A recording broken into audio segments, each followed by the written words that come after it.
Good morning বন্ধুগণ। আজ মহাষষ্ঠী। মহাষষ্ঠীর এই দিনে না আজ ভোর 6:02 সময় আমি যখন মোবাইল খুলি, হোয়াটসঅ্যাপে একটা মেসেজ দেখে দিনটা আজকে আমার হাস্যময় হয়ে উঠল। আমাকে একজন মেসেজ করেছে যে পুজোর কটা দিন দুঃখ যন্ত্রণা বাদ দাও, ঘুরতে যাবা নাকি বলো। মানে কি বলবো, আমি সত্যি স্তম্ভিত।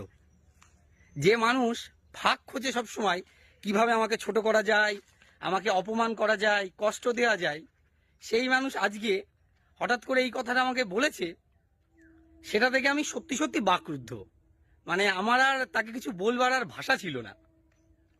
যাই হোক, নাম প্রকাশ করতে অনিচ্ছুক আমি। তার পুজো ভালো কাটুক, সকলের পুজো ভালো কাটুক এই কামনা করি। ভালো থাকুক সকলে।